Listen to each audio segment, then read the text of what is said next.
Goeiedag Graad 12's, hier is ek alweer, week 4, Landbou Tech, en ons gaan vandag 'n bietjie praat van kleefmiddels. Nou, een van die kleefmiddels waar ons gaan praat is reg Suid-Afrikaans, en ek gaan nou vir julle die hele storie agter dit vertel. So die eerste sintetiese materiaal wat ons nou gaan kyk, is mos ons kleefmiddels. 'n Paar van die kleefmiddels wat ons nou gaan kyk is epoxy, silikon, PVA of PVC, koue lym, en ook No More Nails, Patex en No More Nails, is ook 'n wonderlike dingetjie daai. Nou die omstandighede waaraan hulle moet kan voldoen is die volgende. 'n Kleefmiddel moet hittebestand wees. Met ander woorde, op watse hitte gaan hy nog werk? Nou, ek wat huidiglik in Kakamas sit, weet hoe voel dit om warm te kry. En sekere kleefmiddels hou net nie, want dit raak nou 49 op 'n koue somersdag hierso by ons. So, jy moet weet, wat is die hitte wat die middel kan vat voor hy fisies breek voor hy fisies breek of nie meer werk nie. Die volgende een is waterbestandheid. Kan hy in die water staan? As ek nou die kleefmiddel sou byvoorbeeld op 'n ding sit, byvoorbeeld soos 'n dreinpyp en die water loop om deur, gaan die water hom uitmekaar uit laat trek of gaan hy hou amper soos 'n silikon wat gemaak is vir water? En dan die ander een is die elastisiteit of buigbaarheid.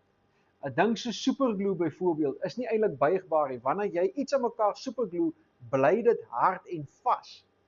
En sekere gomme, soos byvoorbeeld 'n koue lym, het nog 'n buigbare element in hom terwyl hy hard word. So jy moet nou kyk, waarvoor gaan jy die kleefmiddel gebruik? Is dit iets wat jy nou moet dadelik hard kry soos superglue, of dit gaan dit iets wees soos koue lym wat jy nou basies nog so 'n klein bietjie skiet gaan bykry terwyl hy besig is om hard te word. Nou kyk ons na die dier van bruikbaarheid of kohesie en adhesie. Nou kohesie is hoe sterk hou die middel die ander deel vas. So as ek nou 2 stukke plastiek vat en ek sit nou vir my 'n stuk superglue in die middel, hoe styf gaan daai superglue die 2 stukke aan mekaar vashou?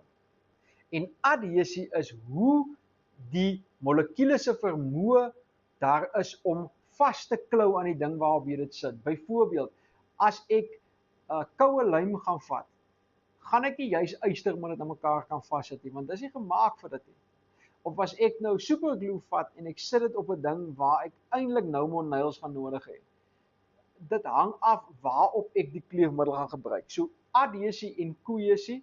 Kohesie is hoe goed die molekules vashou aan die spesifieke ding wat jy vaswerk, en adhesie is hoe mooi die molekules pas van die kleefmiddel op die ding wat jy aan mekaar wil vasplak.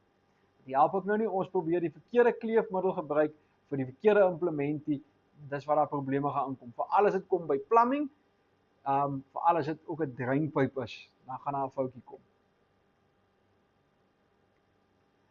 Die volgende ding wat ons nou gaan kyk, as 'n sintetiese materiaal, is glasvesel. Die Engelse naam is fiberglass. Nou, wat is dit? Hulle praat iets, wat is 'n hars? Dis 'n lae viskositeit vloeistof wat in sterk buigbare vaste stowwe verander kan word deur die byvoeging van 'n nie verhardingsmiddel. So glasvesel is basies waar jy 2 middels meng om iets spesifiek te maak. 7 voorsorgmaatreëls wat moet getref word wanneer jy met glasvesel werk of fiberglass. Die eerstens, die katalysator en die versneller moet nooit bymekaar gehou word nie. Dit kan 'n ontploffing gee. So wanneer jy die 2 bymekaar hou, dit gaan nie werk nie. Dit gaan vir ons 'n bietjie van 'n klapper effek gee wat jy nie wil hê nie. Verwyder alle hars en katalysator en versneller van die vel. So wanneer ons werk, moet jy maar vir jou die goed van die vel afhaal, want dit kan 'n irritasie vir jou vel wees. Dra handskoene as jou vel sensitief is, wanneer jy met fiberglass werk. Gebruik asetoon in goed geventileerde areas. Dit help ons om hierdie fiberglass in mekaar sit in 'n area waar daar nie lug is of trek is nie. Hanteer gestote hars versigtig. Onthou, die hars is bros en breekbaar. 'n glasveselmat het klein stukkies vesel wat in die vel kan inkom, in ander woorde dit kan vir jou infeksie gee, is amper soos 'n doringkie wat onder jou vel steek, dit moet uit en moet nie glasvesel inasem of in jou oë laat kom nie, want dit kan vir jou blind maak of jou longe aantas. So oppas maar vir daai enetjie. Eienskappe van glasvesel, om 'n paar vele te noem, dis lig, dis waterdig, dit gelei nie elektrisiteit nie, kan in enige vorm gegiet word, maklik om te kleur, kleur ook vinnig, nie net maklik nie, maar ook vinnig om te kleur, kan gesaag word, geboor word en gevuil word, dit het 'n bietjie taaiheid aan hom, dis bros wanneer dit geslaan word en maklik herstelbaar as dit breek. 5 voorbeelde van glasveselprodukte: lampskerms, vrugtebakke, golfstokke, bote en fasette.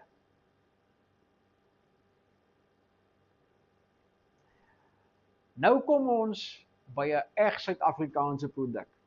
En julle gaan my nie glo as ek vir julle sê dat die produk kom vanaf die Vrystaat af nie. Maar dit uit 'n dorpie met die naam van Virginia.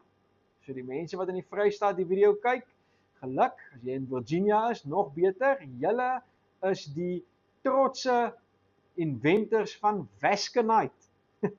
Nou Vasconite, wat is Vasconite? Vasconite is 'n gespesialiseerde tempoplastiese plastiek wat gemaak word deur 'n interne gesmeerde polymer.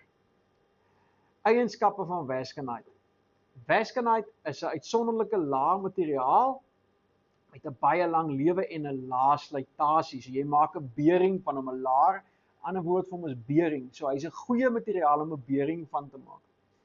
Selfs in vuil en ongeoliede, ongegriesde toestande gee Vasconite 'n lang lewe en onderhoud van lae wrywing. Met ander woorde, die Vasconite al het hy nie olie nie, al het hy nie grease nie, hy gaan nog steeds vir jou 'n lae wrywingskoëffisiënt gee. Onder water en vochtige toestande affekteer glad nie Vasconite nie, want dit gaan nie swel nie. En Vasconite se interne smeermiddel maak dit geskik vir die boonste roermeganisme van bote waar daar lang tydperke tussen smeer en geen smeer is nie, of waar watersmering nie verseker kan word wanneer gewerk met wanneer daar werk aan dit gedoen word nie. Vasconite is uiters veelsidig en kan gekombineer word met metale en nie-metale laars en busse nie. Hy het 'n lang slytasielewe en Vasconite hou ook sy afmetings, met ander woorde, hy swel nie of krimp ook nie in nie.